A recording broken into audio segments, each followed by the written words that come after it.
Deviacon here. I have one more custom here for you. Well, technically I have two more later to come. This one and one more. Transformers Prime. I have here, this one was inspired kind of last minute. I was messing around on the Repro Labels page, fan page on Facebook, I mean, and someone was suggesting like, oh, massive army builder sticker set for all, the bees. One of the names, and just started rambling off names, and one of the names he rambled off was Zom-Bee. Zom-Bee. I thought that was really clever. Made me laugh, and I instantly wanted to do it. The next day, I went out and bought a bee figure and proceeded to tear him up and make a terorcon Bumblebee, aka Zom-Bee. And, well, as you can see here, his car mode is scuffed up quite a bit. Got lots of grime wear from the wash I gave him. You got some torn up parts here, with some dark energon bleed. And I cracked a headlight here and his windshield. Technically, I took an X-Acto knife to him, make him look like they're cracked. And, well, I get the transformation here, and one of the things I have to say is that Prime Bumblebee has, like, easiest transformation in the history of all Transformers.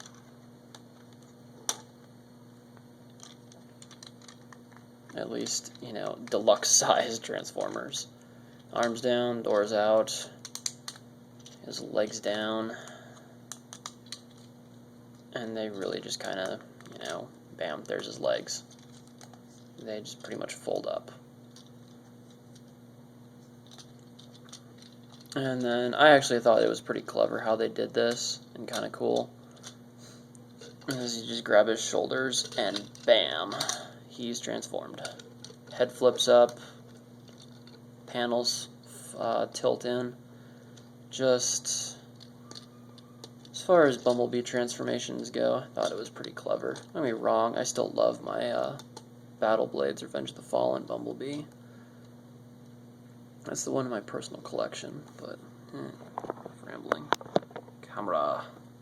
So there is Zom-Bee, and as you can see, he has about a third or maybe closer to a quarter of his head missing. And real close there, it almost makes his mouth sculpt look, instead of like a faceplate, like it's, that he's got that big underjaw. Kind of works for the whole Zom-Bee thing. And now there's, dark energon bleed there. I actually dremeled out so far that it went into his hollowed out head cavity, which I think kind of just added to it. You can kind of see there's a splatter right there from, his head. And he's got other various parts that were, so with some dark energon bleed. You got one on his thigh there. There's one down here, like on his shin. I got one on his shoulder here. And technically, that's a regular energon right there. I'll show you that in a minute. Well, actually, I guess right now. I did a terorcon cliff jumper a little while ago, and I did a normal energon splatter on his hammer. I kind of did the same with Zom-Bee here. I did a little bit of a energon splatter on his hands, if he was tearing things apart. And someone else made a suggestion in the page of tearing one of his arms off. And I have this thing about symmetry and asymmetry. So I didn't really want to tear one of his arms off. Excuse me.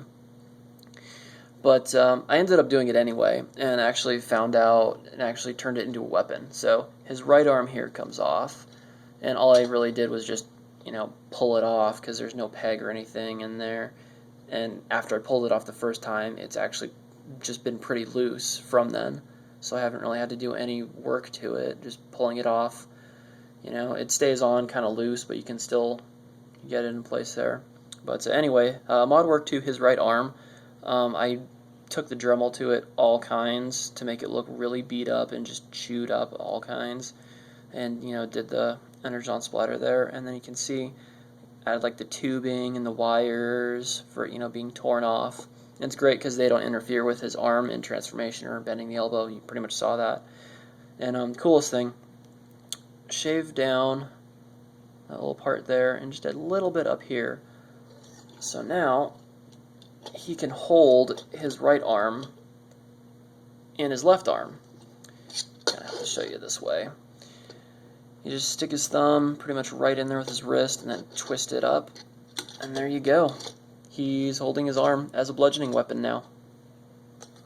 Which, you know, I just thought that was hilarious.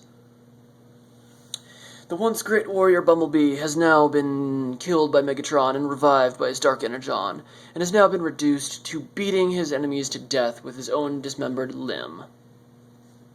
Very funny. And, you know, it was the funniest thing. My girlfriend loves Bumblebee, and when I told her about this idea, you know, I'm like, oh yeah, Zom-Bee, and it was this, you know, idea that's pretty cool, and you know, I made him, and I'm like, I'm gonna put him up on eBay, and she's like, well, what if I want him? And I just kind of looked at her, I'm like, oh, sweetie, he kind of has, like, a big chunk of his head missing, and she just gave me the saddest look and was like, you killed Bee? It made me laugh on the inside, but at the same time, I felt bad for her. But, no, this was a really fun project. It was a quick project, but it was really fun. I honestly love this whole holding his own arm as a weapon thing, because I did take his guns for other projects to come. So that is pretty much Terorcon Bumblebee, or as I like to call him, Zom-Bee. So, thanks for watching. Check out my other videos. Check out my eBay auctions. Zom-Bee included here. I have 6 custom Transformers up right now. The only other one I still need to shoot a video for is Knockout. He's already up on eBay, though. So, I will see you all later.